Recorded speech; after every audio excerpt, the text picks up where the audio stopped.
অটোক্যাডে একটা লাইনকে মেজার টুলসের মাধ্যমে কিভাবে ডিভাইডেড করতে পারবেন সেটা আজকে দেখাবো। সর্বপ্রথমে একটা লাইন নিব, লাইনের শর্টকাট এল লেখে এন্টার। এই পয়েন্ট থেকে আমরা 20 ফিট নেব। কত ফিট? 20 ফিট।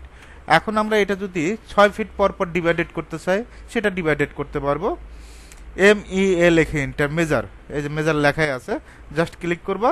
এখানে ক্লিক করে আমরা 6 ফিট দেব। কত ফিট? 6 ফিট। এখন যদি ডাইমেনশন চেক দেই, ডিএলআই লেখে enter, first point, second point, এখান থেকে কত ফিট আছে? 6 ফিট। পরেরটা যদি চেক দেই, প্রত্যেকটা মেজারমেন্ট 6 ফিট থাকবে। আমি আবার ক্লিয়ার করে দিচ্ছি। লাইন নিব, এখান থেকে কত ফিটের লাইন নিব? এখান থেকে 10 ফিট। ওকে, আমরা এখন এম ই এ মেজার, মেজার টুলসে ক্লিক করবো। জাস্ট আমরা এখানে একটা ক্লিক করে আমরা 3 ফিট দেবো। কত ফিট? 3 ফিট। এখন যদি ডাইমেনশন মানে ডিভাইডেড করার জন্য আমরা এই কাজটা করি, এই পয়েন্ট থেকে এই পয়েন্ট 3 ফিট। এখন এই পয়েন্ট স্টাইলগুলো আমরা চেঞ্জ করতে চাচ্ছি।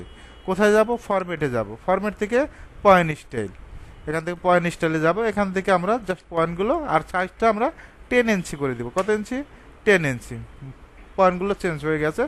অনেকে আবার ফরম্যাট স্টাইল খুঁজে পাবে না, তারা লিখবে পি টাইপ। কিবোর্ড থেকে কি লিখবে? P type. আশা করি পি টাইপ লিখতে পারবে। পি টাইপ, এখান থেকে যে কোনো একটা টাইপ দিবেন, অটোমেটিকভাবে সেই টাইপটাই হয়ে যাবে।